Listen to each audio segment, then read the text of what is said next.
Hello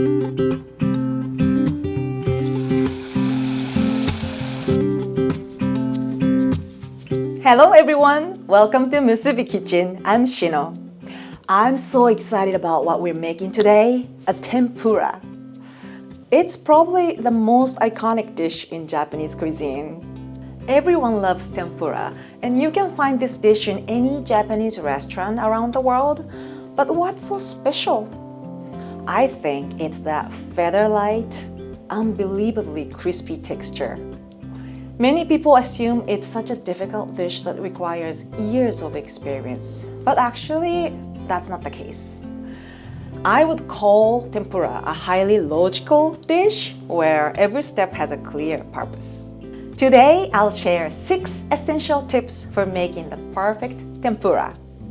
Once you understand these key principles, you'll be able to create wonderfully crispy and delicious tempura in your own kitchen, wherever you are in the world. So, let's get started! First, let's take a look at the ingredients. Shrimp is the main thing, but we will be also frying vegetables. I have today sweet potato, shiitake mushrooms, and green beans. But you can use pretty much any vegetable you want.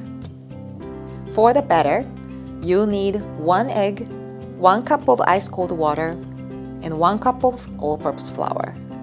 We will also need cooking oil for frying and a little extra flour for dusting the ingredients before coating them in batter. For the dipping sauce, we will prepare a simple tentsuyu made with dashi, soy sauce, mirin, and bonito flakes. I will serve them with traditional condiments today: the grated ginger and the grated daikon radish. First, let's prepare the dipping sauce. Combine the dashi, soy sauce, and mirin in a saucepan and bring them to a gentle boil. Add the bonito flakes, turn off the heat, and let them steep briefly. Then strain the mixture to complete the tentsuyu dipping sauce. We will start with the shrimp. Make 4 or 5 shallow slits along the belly side. Then, gently but firmly press from the back with your fingers. If you feel a slight popping as the tendons release, the shrimp will stay straight during frying instead of curling up, and that gives that restaurant-quality appearance. The first key tip is to thoroughly remove any moisture from the surface of the ingredients. Once you have made the slits, be sure to pat the shrimp completely dry with paper towels. Removing surface moisture is essential for helping the batter stick well and creating a light, crispy texture. The same goes for the vegetables. After cutting them, thoroughly pat them dry with paper towels. The second key tip is preparing the perfect batter.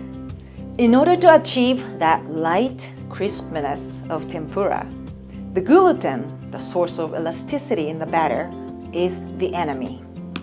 Crack the egg into a bowl and whisk it thoroughly. Then add the ice-cold water and stir well. Next, add the all-purpose flour in 3 batches. Using the long cooking chopsticks, gently stir the mixture with just a few quick sweeping motions. Be careful not to overmix. It's perfectly fine if some lumps remain. In fact, those uneven bits create texture in the batter and contribute to tempura's signature light, crispy finish. Overmixing develops gluten, which makes the batter heavier and less delicate. That is why one of the most important rules of tempura is simple: just do not overmix the batter.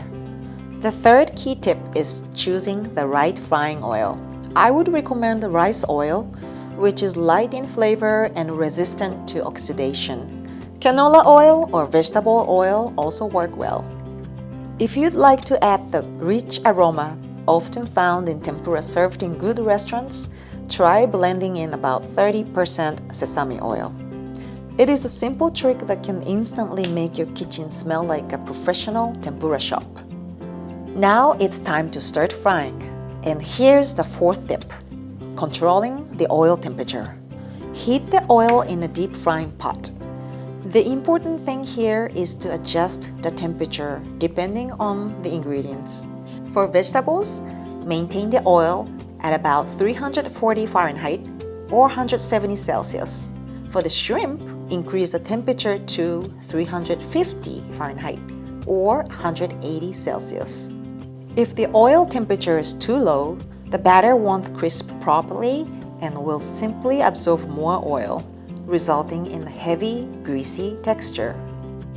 Lightly dust the ingredients with flour, then gently shake off any excess. This helps the batter stick well and evenly to the ingredients. Next, dip the ingredients in the batter and carefully place them into the oil. The fifth key tip is not overcrowding the frying pot. Keep the ingredients to less than half of the oil's surface area at any one point. Leaving enough space helps maintain a stable oil temperature and ensures even frying. Start with the vegetables at 340 Fahrenheit or 170 Celsius. Then raise the temperature to 350 Fahrenheit or 180 Celsius and quickly fry the shrimp. As the tempura cooks, watch the bubbles around the ingredients. When the bubbles become smaller and the crackling sound grows lighter, it's a sign that tempura is done. Then carefully remove it from the oil and let the excess oil drain off. The final tip is all about timing and presentation.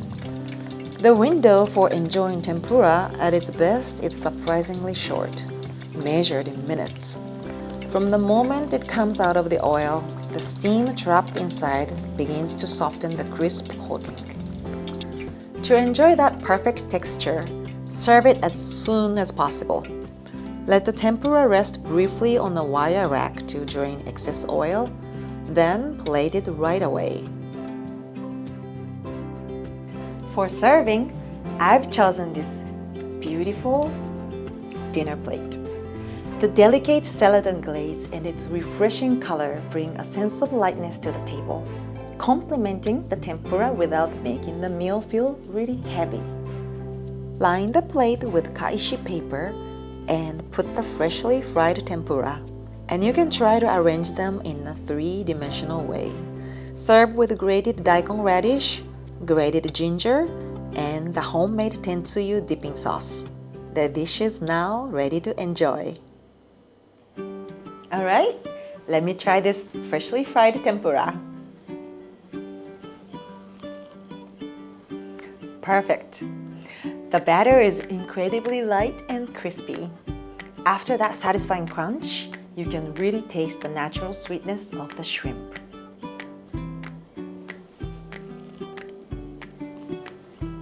With the tentsuyu dipping sauce, it takes on a whole new flavor.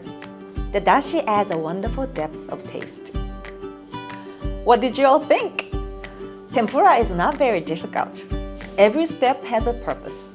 With the right techniques, a few simple tools, and your favorite tableware, you can enjoy restaurant quality tempura at home. I hope you try this in your own kitchen. And I love to hear if these tips worked. Please share your experience in the comment. If you enjoyed this video, please don't forget to like and subscribe. Thank you for watching, and I'll see you again in the next episode of MUSUBI Kitchen.